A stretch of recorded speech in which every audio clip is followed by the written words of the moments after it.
Stop everything you're doing right now. What I'm about to reveal about the next 10 days requires immediate coordination from community leaders, emergency managers, and public safety officials. We're tracking two massive storm systems that will test your jurisdiction's emergency preparedness and multi-agency coordination across North America. Before we dive in, drop your location and leadership role in the comments right now. Mayor? Emergency manager? Fire chief? Public works director? I personally respond with coordination guidance for your jurisdiction. Top 3 locations get detailed leadership briefings tomorrow. Drop your location and roll now. Here's what's happening. Look at our 500 millibar height anomalies. High pressure in red and pink. Low pressure in blue and green. High pressure over Greenland. Low pressure retreating into northern Canada, our recent northeast cold air source. High pressure across central and eastern U.S. provides sunshine and milder temperatures. Low pressure with very cold air in Alaska, western Canada, and offshore west coast. This pattern demands leadership attention for what's developing. As we roll through the week, that ridge continues dominating the east. However, northern side shows weakness. Short waves say, troughs moving through. First one Tuesday and Wednesday morning, then stronger system ejects from desert southwest trough, tracking toward Great Lakes late week into weekend. That's a major winter storm Friday, January 9th through Sunday, January 11th. Here's the immediate operational concern. Look at these snow showers in blue over northeast and west higher elevations. Green is rainfall. Yellow specks show moderate rainfall northern California. Rolling through tonight. More action builds across Wisconsin into Michigan. See this purple? That's sleet and freezing drizzle, likely after midnight into Tuesday morning. This creates hazardous conditions across Wisconsin, especially northern Wisconsin toward Rhinelander, La Crosse, Green Bay, then toward Traverse City and northern lower Michigan. Municipal leaders in these ice zones activate communication networks immediately. Contact emergency management, public works, utilities, healthcare facilities now. Unified understanding of impacts and response protocols is essential before ice begins. Further south, air temperatures keep precipitation liquid. Chicagoland, Fort Wayne, Grand Rapids. But regional coordination is still necessary, as surrounding areas will be significantly impacted. As this pushes through Tuesday afternoon across Great Lakes, Toronto sees wintry mix, rain, sleet, freezing drizzle, turning to snow. This is wintry mix to snow for New England. Coastal areas too warm for all snow. More rain along I-95 corridor Tuesday night into Wednesday morning. School superintendents across affected regions need closure decisions tonight.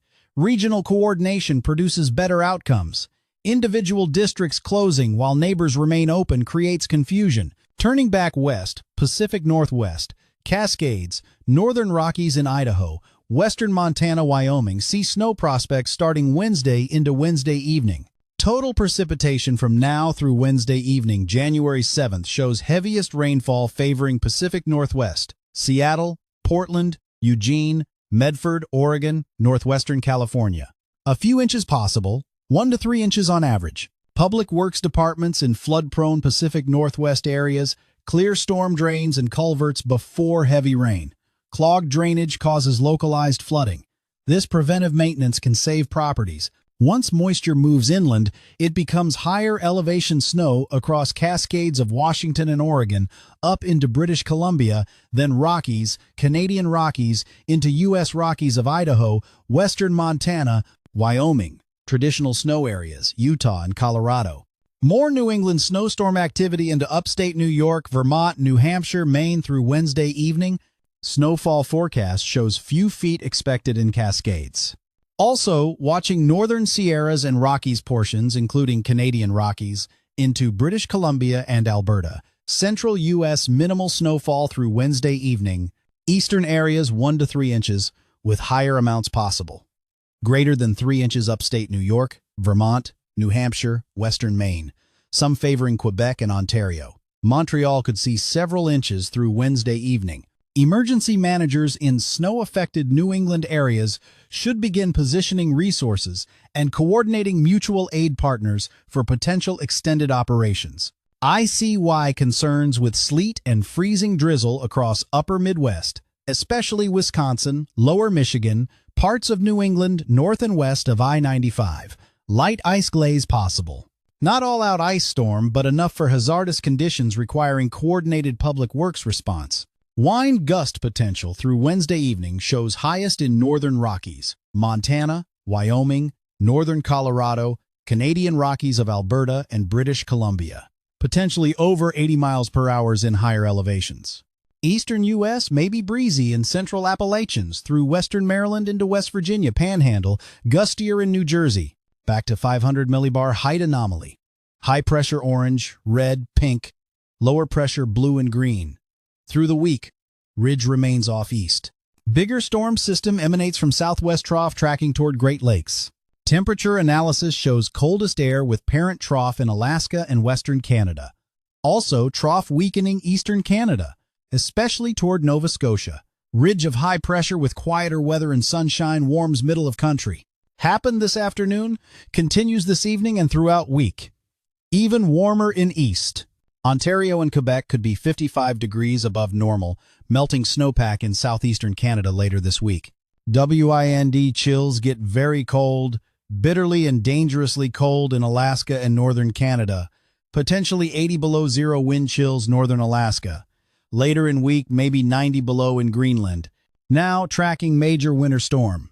Low pressure develops Thursday morning, January 8th, Texas or Oklahoma Panhandle. Moves north and east through Chicagoland and southern lower Michigan by Thursday night. Critical development. Secondary low develops central Oklahoma. Needs close monitoring. Tags along first system's heels, deepening across Great Lakes and southeastern Canada entering Quebec. By Sunday morning, January 11th, becomes 987 millibar low. Strong system requiring full emergency management activation. Must watch warm side. Storm Prediction Center already. 5 days advance. Highlighting yellow area with 15% slight risk severe weather. This is your leadership activation warning.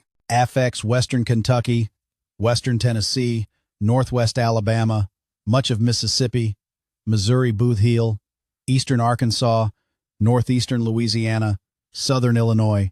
Areas like Bowling Green, Paducah, Jackson, Clarksville, Memphis, Tupelo, Jackson, Mississippi, Monroe, Louisiana, Pine Bluff, Arkansas. Emergency managers in these jurisdictions increase alert levels starting Wednesday, begin coordinating with partner agencies, testing warning systems, reviewing shelter locations, preparing public information campaigns. Severe weather threat. All modes possible Friday afternoon and evening, January 9th. Setup shows dew points out ahead of second low pressure developing, tracking toward Great Lakes. South of warm front draped north in Indiana and Ohio. Cold front and occluded front attached. Dew points mid to upper 60 seconds, HI for early January. Instability approaching 1,000 joules per kilogram. For early January, elevated. Left exit region of 500 millibar jet stream moving across region. Low-level winds cranking up Friday evening, getting near 60 knots, especially Alabama and Mississippi. Tornado shelter planning critical for community leaders. Public shelters need identification, safety inspection, and publicity now. Not every community has designated shelters.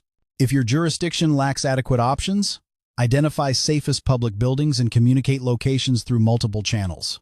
Tracking potential tornadoes. Friday morning 7 a.m. people heading to work and school. Severe thunderstorms may roam landscape Alabama, Mississippi, Louisiana by afternoon and evening. These could produce winds over 60 miles per hour, quarter size or larger hail. Tornadoes moving west to east Friday into Saturday morning. Could approach Atlanta Metro, Montgomery, Birmingham, Tuscaloosa, Mobile, Alabama by Saturday daybreak. Hospital emergency departments should prepare surge capacity Friday evening and overnight. Coordinate with EMS on surge protocols. Severe weather typically increases emergency visits significantly. Warm side sees heavy rainfall. Repeated rounds of showers and thunderstorms could produce 2 to 4 inches on average from Smoky Mountains and Cumberland Plateau, eastern Tennessee, through Dixie Alley, North Georgia, portions Alabama, Mississippi, into Louisiana bayou areas. Community leaders near streams and rivers need specific attention for flooding concerns. Emergency managers should communicate with residents in flood-prone areas and prepare potential evacuation protocols. Cold side shows potential snowstorm with accumulation across Midwest into Great Lakes region, southeastern Canada, and New England parts. Upstate New York, Vermont, New Hampshire, northern Maine through weekend. Mainly affects areas Friday, January 9th through Sunday, January 11th. National blend of models combines all models showing Wisconsin, southern Minnesota, Iowa, eventually Michigan with heaviest snowfall Midwest, New England, upstate New York, Vermont, New Hampshire, Maine. Canada, Quebec, and Ontario need watching into weekend.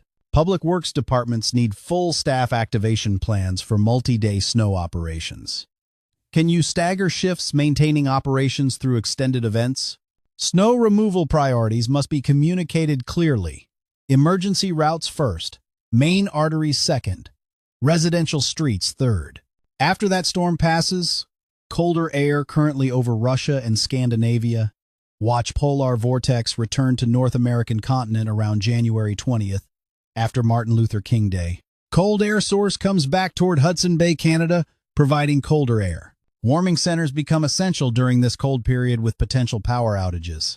Community leaders need suitable locations identified, operating procedures established, locations communicated widely. Now, third week shows lingering mild air but cold shots coming intermittently into United States. Last week of January shows cold look for Western Canada, Pacific Northwest, Northern U.S. generally. Cold air shots making way into lower 48 for end of January. Snowstorm forecast shows continued Colorado, Texas, Oklahoma Panhandle low-pressure systems developing, moving northeast toward Great Lakes. Northwest side, cold air source polar vortex. Moisture source, Gulf. These meet Midwest for potentially more snowstorms third week January 13th through 20th, including Martin Luther King Day. Last days of January, 23rd through 31st, snowstorm track favors mountains out west, Cascades, Sierra Nevadas, California, Rockies, especially northern Rockies, further downstream New England. Overall rest of January, snow-east regions, mountains out west, British Columbia, Canada, upper Midwest, Great Lakes, and New England, southeastern Canada. Further south, still snow chances, albeit lower. For municipal operations planning through end of January, this active pattern demands flexibility and resource management. After storms recovery coordination will be tested repeatedly with multiple events. Damage assessment teams need activation readiness. Systematic assessment informs recovery resource allocation and disaster assistance applications. Train assessors before disasters, not during. Communication is most critical emergency management function throughout these events. Community leaders must ensure clear, accurate, timely information reaches right people through appropriate channels. Establish incident command protocols before you need them. Who's in charge? Who has authority for what decisions? Clear command structure prevents confusion during actual emergencies. Regional coordination multiplies effectiveness. No community faces these storms alone. Coordinate with neighboring jurisdictions on resources, information sharing, mutual support. What overwhelms one community might be manageable with regional cooperation. 3 most important leadership takeaways. First, 2 distinct storm systems, Tuesday, Wednesday, affecting upper Midwest and New England, then major Friday through Sunday system, affecting most jurisdictions with multiple hazards. Each requires different coordination approaches. Second, Friday through Sunday, multi-hazard event. Severe weather south, heavy snow north, all simultaneous. This tests multi-agency coordination, resource allocation, and public communication comprehensively. Third, pattern shift brings colder air with additional events rest of January. This isn't one and done. We're entering extended active period requiring sustained emergency management activation and resource commitment. Drop your location and leadership role now. Emergency manager, public works director, fire chief, school superintendent, mayor. I'll provide specific coordination guidance for your jurisdiction. When does each phase hit your area? What should your team prioritize? I respond to every comment.